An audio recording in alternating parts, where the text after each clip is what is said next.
ప్రియమైనటువంటి దేవుని వర్లారా, యవ్వనం అనేటువంటిది చాలా ప్రాముఖ్యమైనటువంటిది. మొట్టమొదటిగా మనము శిశువు దశ నుండి బాల్య దశ నుండి యవ్వన దశలో అడుగుపెట్టడం అనేటువంటిది జరిగింది. కానీ ప్రియులారా, మొదటి మానవులైనటువంటి ఆదము వలను దేవుడు శిశువు దశ ఇవ్వలేదు, బాల్య దశ ఇవ్వకుండా డైరెక్ట్గా యవ్వన దశలోనే దేవుడు ఆదము వలను సృష్టించినట్లుగా మనం బైబిల్ గ్రంథం ముందు చూడగలం. గనుక యవ్వనం అన్నటువంటిది చాలా ప్రాముఖ్యమైనటువంటిది, చాలా ముఖ్యమైనటువంటిది అని ప్రతి ఒక్కరు కూడాను తెలుసుకోవాలని ప్రభు పేరట మనవి చేస్తూ ఉన్నాం. యవ్వన కాలములోనే మనిషిని దేవుడు ఎందుకు కోరుకుంటాడంటే, యవనస్తులు యవ్వనంలో ఉన్నప్పుడు బలవంతులుగా శక్తిమంతులుగా ఉంటారు గనక దేవుడు యవ్వన కాలాన్ని కోరుకుంటున్నాడు. ఇది గమనించని చాలా మంది యవనస్తులు మన ఒక ఏజెన్సీ ప్రాంతంలో త్రాగుడుకు చాలా మంది బానిసలైపోతున్నారు, గంజాయికి బానిసైపోతూ ఉన్నారు, మరికొంతమంది అయితే వ్యభిచారానికి బానిసైపోతున్నారు, మరికొంతమంది ప్రియులారా సినిమాలకి అదేవిధంగా పేకాటలకి బానిసలైపోయి వారికి ఉన్నటువంటి ధన సంపదనని దుర్వ్యాపారం చేసి ఈరోజు లోక స్నేహం చేసి లోకంతో కలిసిపోయి చాలా మంది చెడిపోతున్నారు, పాడైపోతున్నారు. గనక యవ్వనంలోనే దేవుని కోసం బ్రతకాలి, దేవుని గొప్ప గొప్ప కార్యములు చేయగలిగినట్లుగా మనము ఉండాలి. పిల్లారా, మరి మనందరికీ తెలుసు, బైబిల్ గ్రంథములు మనం చూడగలిగినప్పుడు దావీదు గురించి మనందరికీ తెలుసు. దావీదు యవ్వనములో ఉన్నప్పుడు చాలా శక్తిమంతుడుగా కనబడతాడు. ఒకరోజు దావీదు గొర్రెలు కాస్తున్నప్పుడు ఒకరోజు సింహం వచ్చింది. ఆ సింహాన్ని చంపి గొర్రె పిల్లలను ఆయన కాపాడినట్లుగా చూస్తాం. ఎలుగుబంటి వచ్చింది, ఎలుగుబంటిని కూడా నువ్వు చంపి పిల్లరా గొర్రె పిల్లలను కాపాడినట్లుగా మనం చూస్తాం. అంతేకాకుండా ప్రియులారా, ఇశ్రాయేలులను గజగజ వణికించే ఒక గొల్యాతుని కూడాను ప్రియులారా దావీదు చంపి ఇశ్రాయేలు దేశానికి రక్షణ కల్పించినట్లుగా మనం చూస్తాం.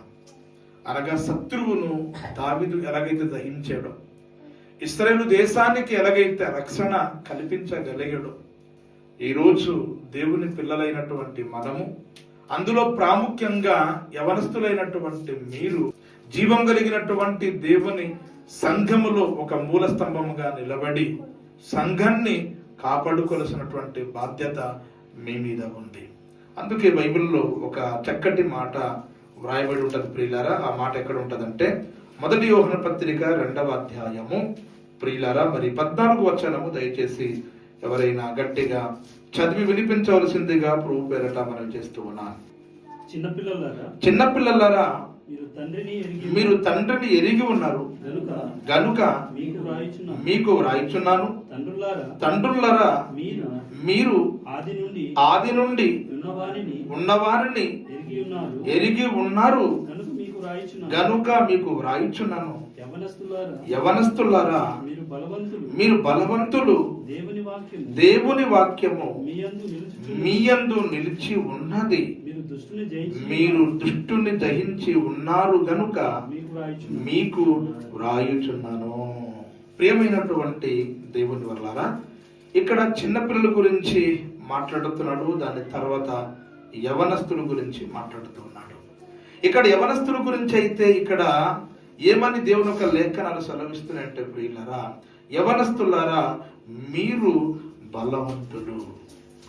యవనస్తులారా మీరు బలవంతులు అంటే దీన్ని బట్టి మనకి ఏమర్థమవుతుంది? ప్రారంభ శతాబ్దములో ఆ సంఘములో కొంతమంది యవనస్తులు ఉన్నారు. ఆ సంఘములో ఉన్నటువంటి యవనస్తులు ఎటువంటి వారు అంటే బలవంతులు. కనుక ప్రియమైనటువంటి దేవుని వల్లరా, దేవుని చేతిలో మనము ఒక బాణము వల్ల ఉండాలి. దేవుని చేతిలో మనము బలవంతులుగా మనము ఉండగలగాలండి. ప్రారంభ శతాబ్దంలో ఆ సంఘములో ప్రియులారా ఎలాంటి యవనస్తులు ఉన్నారు అంటే ప్రియులారా బలవంతులైనటువంటి యవనస్తులు ఉన్నారు. ఎందుకంటే యవ్వనములోనే ఒక మనిషికి శక్తి ఉంటుంది, ఒక వ్యక్తికి బలం ఉంటుంది. యవనంలోనే ఆడు ఎంత దూరమైనా నడవగలడు, పరిగెట్టగలడు, ఎంత బరువైనా మోయగలడు, ఆరోగ్యం ఉంటుంది, చురుకుగా ఉంటాడు. గనక దేవుని పని యవ్వన కాలములోనే మనం చేయాలి. ఆరోగ్యం ఉన్నప్పుడే, శక్తి ఉన్నప్పుడే, భారము మొయ్యగలిగినప్పుడే, నడవగలిగే శక్తి ఉన్నప్పుడే మనము దేవుని సత్క్రియలు చేయాలి, దేవుని పనులు మనం చేయాలి.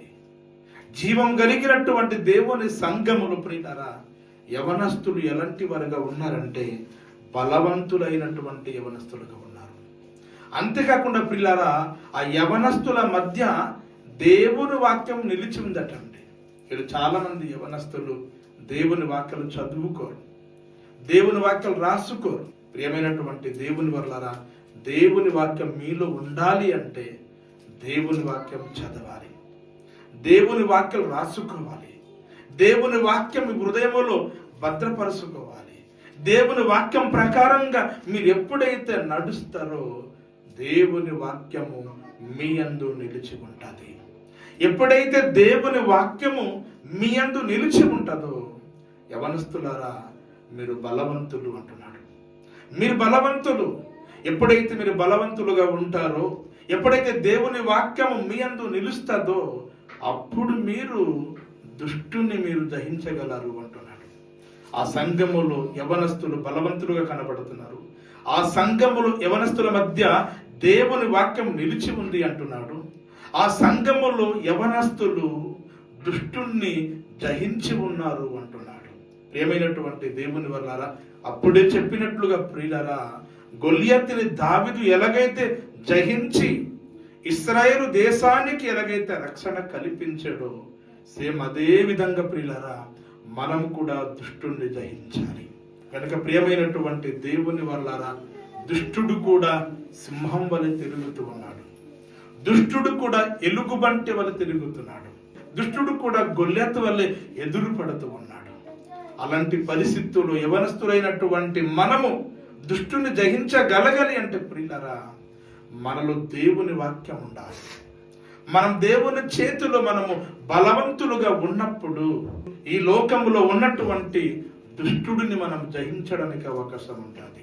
ప్రియులారా ఇక్కడ మనం చూడగలిగినప్పుడు యవనస్తులారా మీరు దుష్టుని జయించి ఉన్నారు అని ఇక్కడ చెప్తూ ఉన్నాడు అంటే ప్రియులారా దుష్టుడు ఎవరు అని ఆలోచించగలిగినప్పుడు ప్రియులారా బైబిల్ గ్రంథమందు మనకు 2 మాటలు కనబడతాయి. మత్తయి సువార్త 13వ అధ్యాయము 19వ వచనం చదవండి పిల్లారా. 19వ వచనం. విత్తువాని గురించి ఉపమాన భావమును వినుడి.